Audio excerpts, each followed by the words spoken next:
And the question is, how big are you going to get? What are your total capital resources? And then to try to match those with both the size of the investor and their own strategy. I'm sure Dina will elaborate on this in just a second. Life sciences, you folks who are involved in therapeutics or things directly in biotech, you're probably you're doing one or two things, and there is a tremendous problem in this market for cash.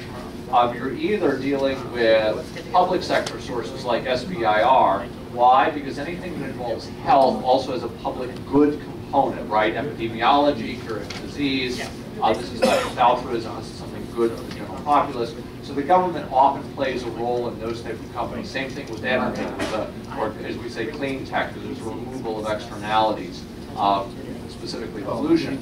Or in both energy and life sciences, you tend to be dealing with really deep-pocketed investors. Why? You don't feel the drug in beta. Hi, we think this will work, or a power plant. Well, let's fire her up, the nuclear power plant in beta.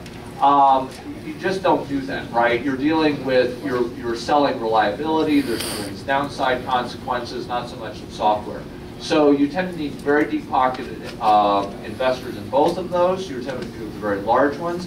And then when you start making stuff, either building a facility, let's say on the supply side of energy, or manufacturing or creating something, including materials, you tend to be dealing with a much more complex financial picture, which I think we'll get into this, which involves multiple products. Usually minorities in equity, equity is a minority position, very small minority position over the overall capital structure. You tend to layer in other products depending on the stage.